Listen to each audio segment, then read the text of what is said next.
Ak ťa sem priviedol názov tohto videa, alebo si možno len zo zvedavosti klikol, nie je to náhoda. Tvoje vedomie je pripravené otvoriť ďalšiu vrstvu poznania. Si tu preto, že sem patríš.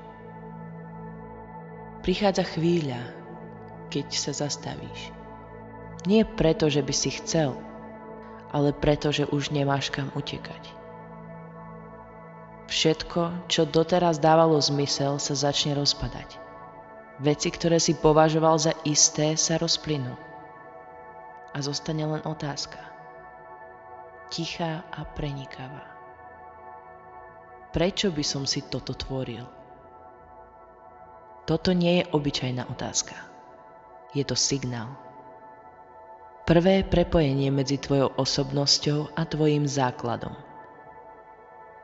Je to okamih, keď sa tvoja postava, tvoj charakter automaticky otočí dovnútra, k svojmu zdroju, k Bohu alebo k vesmíru. A bez toho, aby si sa spýtoval sám seba, prečo robíš ček s univerzálnou energiou vo vnútri teba. Tu sa začína prebúdzanie. Všetci hráme určitú rolu. Každý z nás vstúpi do tejto reality s presne určeným príbehom, s témami, ktoré nás mali formovať. Nie je to náhoda. Nie je to ani trest. Je to proces. Proces spomínania si. Na začiatku zabudneš, kto si. Potrebuješ to. Inak by si sa nemohol naučiť lekcie, ktoré si sa za tie roky naučil. A nemohol by si rásť. Zabudnutie je súčasťou hry vedomia a jej expanzie. A tak sa narodíš ako človek, s minulosťou, ktorá ťa formuje. S traumami, ktoré ťa nútia hľadať odpovede. S ľuďmi, ktorí ti ukazujú tvoje nevidené časti. A všetko sa stáva čoraz ťažším, kým sa tvoja postava nedostane do bodu, kde už jednoducho nemôže ďalej. Toto je moment zlomu. Moment, keď sa vedomie začne prebúdzať. Nie preto, že by si o to prosil, ale preto, že to bolo súčasťou plánu už dávno predtým, než si sa narodil. Tvoja duša vedela, že v istom bode hry sa postava dostane do krízy. A práve vtedy, keď sa zdá, že všetko sa rúca, nastane kontakt. Tá otázka, prečo by som si toto vytvoril? Je to spínač. Otvára vnútorný kanál medzi osobnosťou a dušou. Nie je to otázka z ega, je to intuitívne volanie, pocit, že niečo v tebe chce pochopiť zmysel, ale nie cez logiku, ale cez vedomie. V momente, keď sa táto otázka v tebe prebudí, tvoja premena už začala.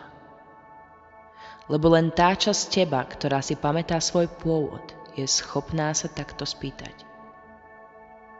Táto otázka je vstupná brána. Otvoríš ju a okamžite cítiš pohyb smerom dovnútra. Nie je to intelektuálny proces. Je to energetický obrad. Ako keby si prestal ukazovať prstom na svet a namiesto toho sa pozrel dovnútra seba. Do miesta, kde sa všetko začalo. Do jadra, ktoré v tichosti pozorovalo celý tvoj príbeh. A v tom momente sa aktivuje spojenie. Tvoje vyššie ja, tvoj zdroj, začne s tebou komunikovať. Nie cez slova, ale cez pocity, synchronicity, náhody, ktoré ťa vedú tam, kde máš byť. Tvoje vyššie ja nikdy nezaspal. Len čakalo, kým sa otočíš.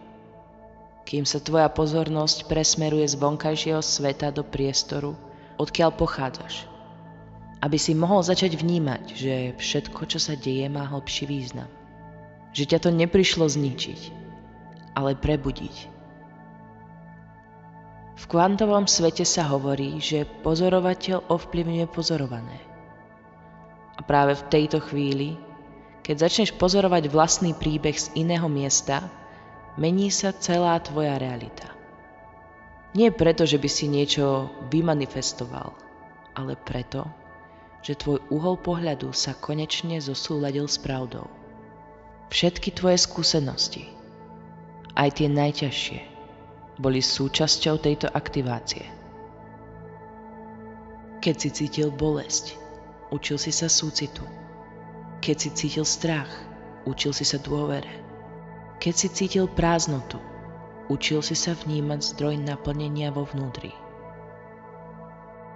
Až nakoniec prišiel bod, kedy sa osobnosť vyčerpala. Nemá už kam ísť. Nemá čo opravovať. Nemá koho viniť. Vtedy prichádza prebudenie. Nie ako zázrak z hora, ale ako návrat domov. V tom bode už viac nehľadáš vinníkov. Nehľadáš spásu vonku. Začneš sa učiť dôverovať niečomu, čo síce nevidíš, ale cítiš. Voláš to intuícia, vedenie, hlas srdca, alebo len ticho, ktoré vie. A keď povieš áno, keď dovolíš tomuto procesu, aby ťa viedol, vesmír sa postará o všetko ostatné. Nie okamžite, ale postupne a jemne. Presne v tvojom tempe. Každý krok sa deje v súlade s tým, ako si pripravený pochopiť a prijať. Prebudenie nie je útek od reality. Naopak, je to najhlbšie ponorenie sa do nej. Je to moment, keď si uvedomíš, že všetko tu je skutočné, len nie tak, ako si myslel. Svet, ktorý vnímaš, je skutočný v tom zmysle, že reaguje na tvoje vnútro. Je to zrkadlo. A ty si tvorca odrazu. Preto, keď sa otočíš dovnútra, mení sa aj to, čo vidíš navonok. Nie preto, že by sa svet zmenil, ale preto, že si začal uvedomovať, z akého miesta ho pozoruješ. A keď sa toto stane, pochopíš, že tvoja postava nikdy nebola tvojim nepriateľom. Bola tvojim nástrojom. Spôsobom, ako sa vedomie učí o sebe. Bez nej by si nemohol spoznať lásku, ani utrpenie, ani tú hlbokú múdrosť, ktorá vzniká len vtedy, keď sa duša dotkne zeme. Každý pád, každá chyba, každá strata bola navrhnutá ako súčasť prebudenia. A keď to pochopíš, pocítiš v sebe mier. Z obete sa stáva tvorca, z chaosu sa stáva smer. Toto je bod, v ktorom si prerástol svoju pôvodnú postavu. Tvoja duša potrebuje viac priestoru, viac vedomia, aby mohla pokračovať v expanzii. Vitaj na ceste evolúcie. Na ceste, ktorú si vybral ešte predtým, než si sem prišiel. Všetko, čo sa deje s dôvodom. Aj to, čo teraz možno nedáva zmysel, je súčasťou tvojho rastu. Už vieš, že všetko, čo sa deje, je súčasťou väčšieho poriadku. Nie je to o tom, aby si utekal od života, ale aby si ho začal žiť vedome. A práve tam, v tom jednoduchom áno, sa začína tvoja nová kapitola. Už aj po tomto videu sa tvoje vedomie jemne rozšírilo. Tvoje vedomie expandovalo do novej úrovne svetla.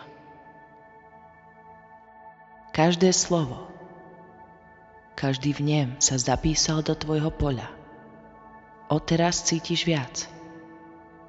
Vnímaš hlbšie a tvoríš vedomejšie.